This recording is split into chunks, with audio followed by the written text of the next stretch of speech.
We do know that spy agencies in the U.S. have been engaged in false flag cyber attacks. This is common knowledge. We know about the Stuxnet virus. We also know from Aaron Swartz before he was suicided as he was fighting CISPA. He said they're using cyber threats as an excuse to try to enact CISPA, which was going to be total control of the internet.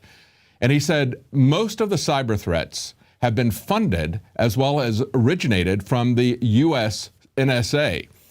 Washington's blog points out that we've warned since 2009 that the government could be launching cyber false flag attacks in order to justify a crackdown on the internet and discredit web activists. That's exactly what Aaron Swartz had said.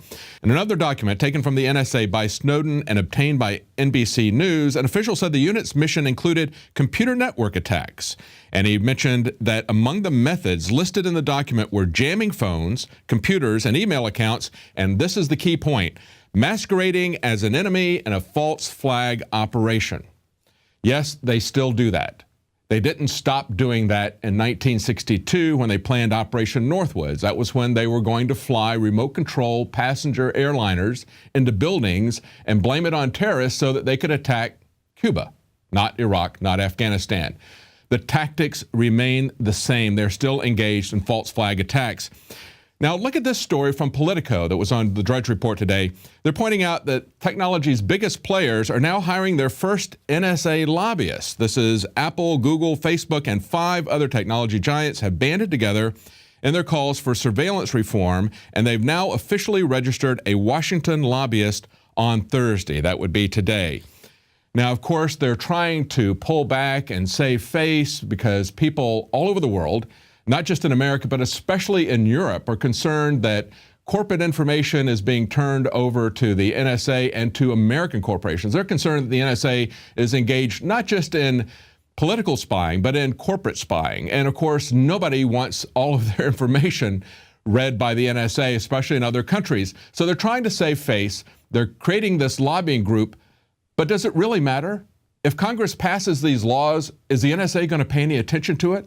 The Congress is not informed by the NSA of what they're doing. The NSA doesn't pay any attention to the laws. If they do talk to Congress, they just lie to them, as James Clapper did. So maybe what these tech giants ought to do is just go directly to the NSA and start bribing them, because apparently Congress and the laws and the Constitution are totally irrelevant to the NSA. Now, in other internet news, Facebook is deploying robots to save Blu-ray from extinction. This is according to Wired magazine. But it's not so much, they talk about the technical issues and how Blu-ray is falling out of popularity, and now it's going to be made popular again because they're going to use it to use long-term data storage. But there's something else that's very interesting in this article. They point out, and here's a quote from the article, those 1 billion users of Facebook generate increasingly enormous amounts of data, an endless stream of status posts, likes, comments, photos, and videos, and the team of engineers working under Facebook are always looking for ways to more efficiently store all this digital information, and it will use Blu-ray discs to store rarely used data that it's legally required to keep. With the legal stuff, you don't care about retrieval time, they said. You just want to have it there when someone asks for it. That's right, they're going to store everything. When they talk about all the data, that's your photos, your posts, everything they're going to save there for law enforcement. Because the only thing that goes down the memory hole is the government's information. Your information, they want to keep forever. And if they don't store it at their Utah data center, they're going to require Facebook and other companies to keep it there indefinitely. That's why they're taking it off of their servers and putting it on disks for indefinite retention.